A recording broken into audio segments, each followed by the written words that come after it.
नमस्ते स्टूडेंट, स्वागत है आपका हमारे चैनल में। तो आज हम पढ़ेंगे क्लास 9 की मैथ्स, जिसका चैप्टर नंबर 5 है, जिसका नाम है यूक्लिड ज्यामिति का परिचय। इसकी एक्सरसाइज 5.1 हम इस वीडियो में कंप्लीट करने वाले हैं। तो चलिए शुरू करते हैं। हमारा फर्स्ट क्वेश्चन है सत्य और असत्य। ठीक है, यह हमें बताना है। फर्स्ट वाला है, एक बिंदु से होकर केवल एक ही रेखा खींची जा सकती है। यह हमें बताना है कि एक बिंदु से केवल एक ही रेखा खींची जा सकती है क्या? जैसे ये एक बिंदु है, इससे एक ही रेखा खींची जा सकती है? नहीं, बहुत सारी खींची जा सकती है, बहुत सारी, यानी कि अनंत। तो ये हो जाएगा असत्य। असत्य, असत्य, क्योंकि एक बिंदु से अनंत रेखाएं खींची जा सकती है, खींची जा सकती है। अब सेकंड वाला है इसका, जो कि है दो भिन्न बिंदुओं से होकर जाने वाली असंख्य रेखाएं होती है। तो देखो, दो बिंदु हमने बना लिए हैं, ये दो बिंदु। अब इससे देखें, असंख्य रेखा खींच सकते हैं कि हम नहीं खींच सकते, केवल एक ही रेखा खींच सकते हैं, इसलिए ये क्या हो जाएगा? असत्य हो जाएगा, असत्य। ठीक। थर्ड वाला है, एक शांत रेखा दोनों ओर अनिश्चित रूप से बढ़ाई जा सकती है। जैसे एक शांत रेखा है ये, क्या आगे बढ़ा सकते हैं क्या हम इसको? तो बिल्कुल बढ़ा सकते हैं, तो ये हो जाएगा सत्य। और फिर इसके साथ ये आ जाएगा, एक शांत रेखा को दोनों ओर से अनिश्चित रूप से बढ़ाया जा सकता है। फोर्थ वाला है, यदि दो वृत्त बराबर हो या बराबर है तो उनकी त्रिज्याएं बराबर होगी। बिल्कुल, अगर वृत्त बराबर है तो उनकी त्रिज्या भी क्या होगी? बराबर होगी, क्योंकि बराबर त्रिज्या के वृत्तों से, यानी कि बराबर त्रिज्याओं से बराबर बराबर वृत्त बनते हैं, इसलिए ये भी क्या हो जाएगा? सत्य हो जाएगा, सत्य। फोर्थ वाला है, यानी कि फिफ्थ वाला है, यदि ए बी बराबर पी क्यू है। ये ए बी किसके बराबर है? पी क्यू के। और पी क्यू एक्स वाई के बराबर है। और ये बोल रहा है तो ए बी एक्स वाई के बराबर होगा। अगर ये इसके बराबर है, अगर ये 5 है, ये भी 5 है, और ये 5 है तो ये भी 5 है, तो ये दोनों भी 5 5 होगी, यानी कि ये भी क्या हो जाएगा? सत्य। क्या हो जाएगा? सत्य। ए बी बराबर एक्स वाई होगा, क्योंकि ये आपस में बराबर है। ए बी किसके बराबर है? पी क्यू के। और पी क्यू किसके बराबर है? एक्स वाई के, इसलिए एक्स वाई भी किसके बराबर हो जाएगी? ए बी के। तो ये हो गया हमारा सत्य असत्य। और क्वेश्चन नंबर सेकंड है, जिसमें भी है, जो ये है, निम्न की परिभाषाएं हमें बतानी है। तो फर्स्ट है समांतर रेखाएं, लंब रेखाएं, रेखाखंड, वृत्त की त्रिज्या और वर्ग। ये हमें दे रखी है, तो ये आपको रेखाएं स्क्रीन पर दिख रही होगी।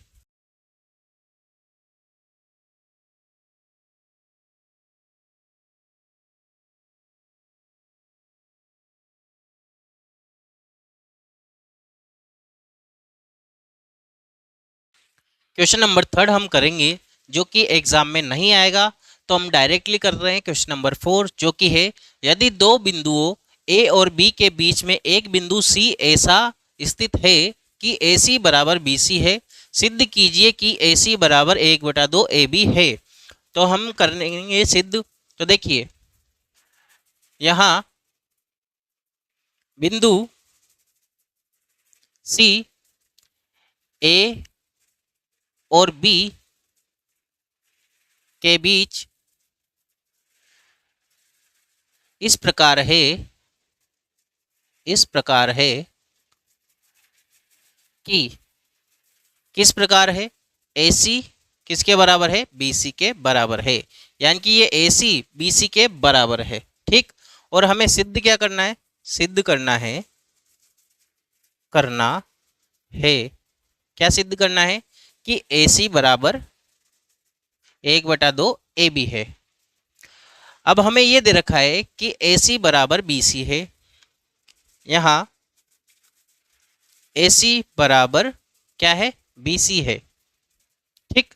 ये AC किसके बराबर है? BC के बराबर है। अब AC BC के बराबर है, ये हमें दे रखा है। और हमें ये भी पता है कि AC प्लस CB बराबर किसके है? AB के, यानी कि AC और ये BC, यहाँ BC लिख सकते हैं हम, डायरेक्ट सही रहेगा। AC और BC दोनों मिलाकर के क्या बना रही है? AB बना रही है, AB बना रही है। अब हमें पता है ये वाली और ये वाली दोनों आपस में बराबर है, तो हम यहाँ पर ए सी लिख देंगे। तो यहाँ पर ए सी प्लस ए सी बराबर ए बी हो जाएगा। क्यों क्यों लिखा? क्योंकि ये हमें पता है कि ए सी किसके बराबर, बी सी के। तो बी सी की जगह पे हम क्या लिख सकते हैं, ए सी लिख सकते हैं। तो हमने बी सी की जगह पे क्या लिख दिया, ए सी।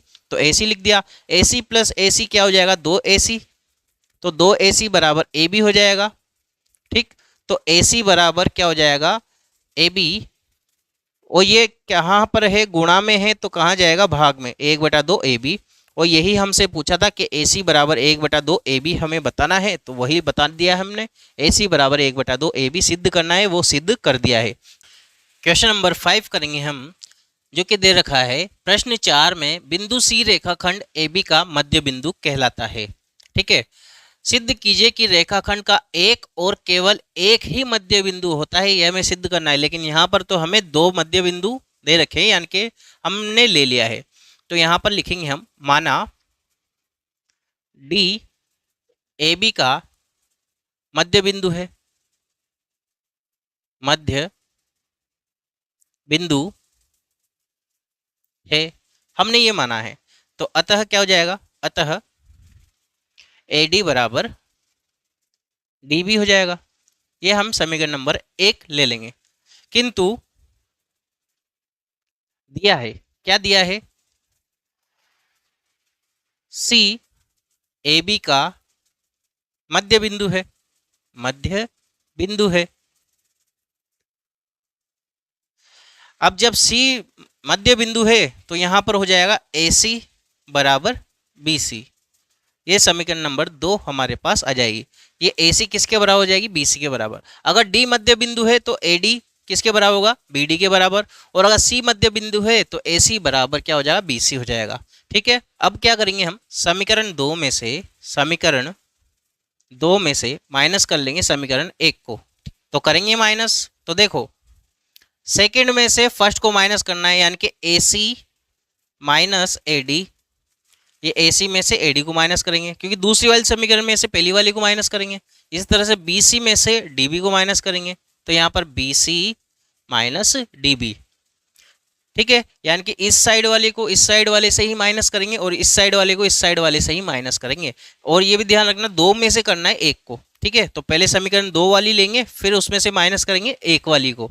तो हम कर दिया है। तो ए सी, ये है ए सी। यहाँ पर देखेंगे हम, देखो जो ये ए सी है, ये ए सी, इसमें से हमें ए डी को माइनस करना है, ए डी को। तो क्या बचेगा हमारे पास, डी सी बचेगा। ये देखो यहाँ पर डी सी, तो यहाँ लिख देंगे डी सी बराबर। ठीक, ये तो माइनस कर दिया है। अब दूसरी तरफ चलते हैं हम, जो कि है बी सी में से। ये बी सी में से हमें माइनस करना है डी बी को, ये डी बी को। ठीक, तो क्या बचेगा, डी सी बचेगा। लेकिन यहाँ पर देखो माइनस का है ये, इसलिए माइनस का डी सी बचेगा। किसका बचेगा, माइनस का डी सी। अब ये माइनस का डी सी इधर लेके आएंगे तो प्लस का हो जाएगा। तो D C plus D C बराबर इधर 0 बचेगा। तो ये होगा दो डी सी बराबर 0। ठीक, तो डी सी बराबर किसके हो जाएगा, 0 के, क्योंकि 2 कहाँ चल जाएगा, 0 में चल जाएगा, 0 के भाग में। तो क्या हो जाएगा, ये 0 के बराबर हो जाएगा। डी सी बराबर 0, यानी कि डी सी का मान क्या आ गया है, 0 के बराबर आ गया है। और जब भी किसी का मान 0 के बराबर जाए, इसका मतलब या तो वो एक ही पॉइंट पर है, एक ही पॉइंट पर है, यानी कि समपाती है। तो यहाँ लिख देंगे, अतः सी व डी समपाती है, समपाती बिंदु है। अतः क्या हो जाएगा, सी व डी एक ही बिंदु है, एक ही बिंदु है। इसलिए ए बी का एक ही मध्य बिंदु होगा। इस वजह से ए बी का क्या हो जाएगा, ए बी वाली जो लाइन है इसका एक ही बिंदु हो जाएगा। और ये बिंदु कैसा हो जाएगा, ये दोनों सी और डी बिंदु एक ही बिंदु पे हो जाएंगे, जो कि सी भी यही होगा और डी भी यही होगा। तो यही हमसे बोला है, जो हमने सिद्ध कर दिया है। ये हो गया है हमारा क्वेश्चन नंबर 5 कंप्लीट।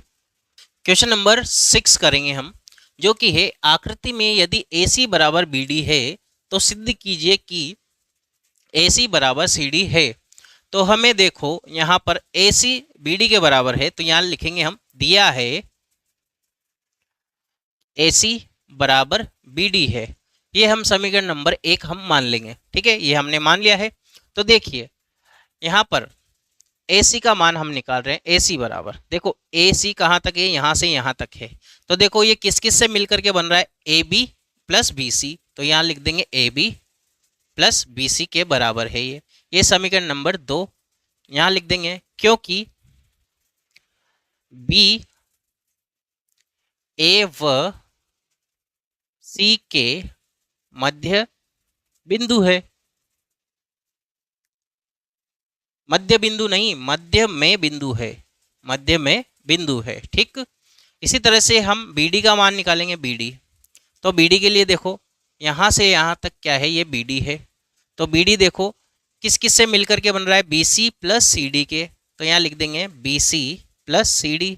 इसमें भी ये समीकरण नंबर 3 हो जाएगी, यहाँ पर भी लिख देंगे, क्योंकि क्या सी ए व सॉरी ए नहीं, बी व डी के मध्य में बिंदु है।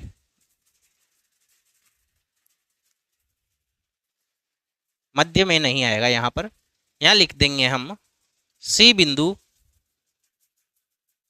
ए व डी के बीच है, बीच है। यहाँ पर भी हम लिख देंगे बी बिंदु, बी बिंदु इसको हटा देते हैं, बी बिंदु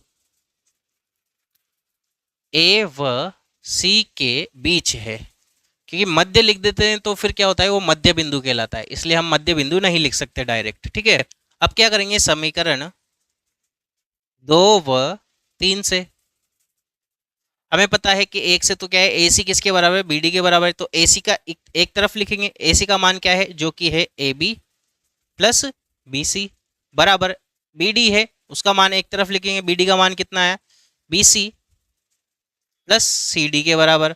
अब यहाँ से देखो इधर बी सी है, इधर भी बी सी कट जाएगा, तो क्या बचेगा, ए बी इधर बचेगा, इधर बचेगा सी डी, तो ए बी किसके बराबर हो जाएगी, सी डी के बराबर हो जाएगी। और यही हमसे सिद्ध करने के लिए बोला था, तो हमने सिद्ध कर दिया है। ये देखो सिद्ध कीजिए, ए बी बराबर क्या है, सी डी है, और यहाँ पर ए बी बराबर सी डी हमने सिद्ध कर दिया है। और क्वेश्चन नंबर इसका जो 7th है वो एग्जाम में आने लायक नहीं है, तो हम नहीं करेंगे। और इसी के साथ आपकी एक्सरसाइज होती है एक्सरसाइज 5.1 कंप्लीट। आई होप आपको वीडियो अच्छी लगी होगी। वीडियो अच्छी लगी हो तो लाइक कीजिए, चैनल को सब्सक्राइब कीजिए और अपने फ्रेंड्स के साथ शेयर कीजिए। Thank you.